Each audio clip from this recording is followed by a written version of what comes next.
rupees and 10 paise per minute. And I'm an engineer, MBA, who use this thing there. And currently I work in Bombay Stock Exchange and I feel pity. Why pity? Because all these technological stalwarts come and they talk about big things. I heard a story when I was in engineering that someone wanted to use a fountain pen in space and they did so much research and spent so much money and time, and Russians used only a pencil.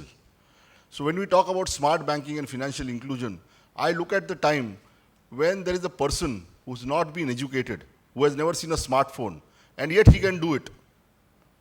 Today we want people to learn sophisticated technologies, learn 100 passwords, remember them, don't write it down, do something, make alphanumeric. All this is not worth it.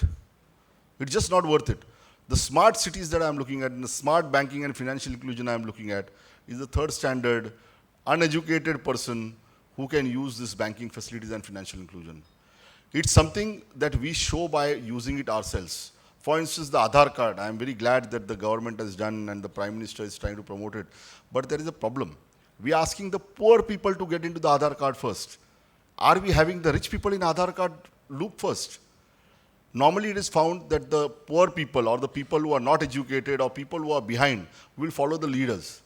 So I would urge all of you to start getting into this mode and hope that we all have Aadhaar cards, we do the banking, we do the smart banking and financial inclusion side. For example, I'll give you. Today, as Mr. Shivaji also said it, the total number of people who hold shares is just 2% of Indians. If we don't invest in our own companies and don't give jobs, we add approximately 1 Australia each year to our job market. We are a very young nation. If we don't give them jobs and if we don't give them work, they are going to do something else. That's why we also have startup companies, the startup segment, etc. Many of these ideas we can discuss. Today there's no time. Why I'm doing this is I'm just giving thoughts to your mind.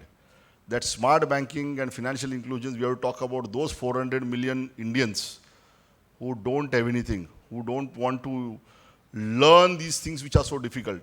And let me tell you, many of these 400 million people don't have an electrical charger to charge their smartphones on. You are asking a grocer to pay by card.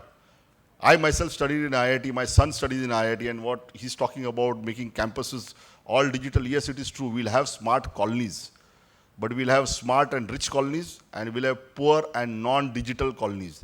So like Dipalipan Joshi ma'am said, we will require cash, maybe we'll require to track them, but smart banking will involve many of these things where people don't pay by money many times. When you pay by money, the values have to be negotiated. The world still runs on barter. And you may not know, for instance, the television channels, for instance, the largest channel in India or largest print media, they normally barter their time in media with respect to other services that people can give. And I leave this thought here that smart banking does not necessarily mean that we have to take cash. Thank you very much. Have a good evening. Thank you. Thank you.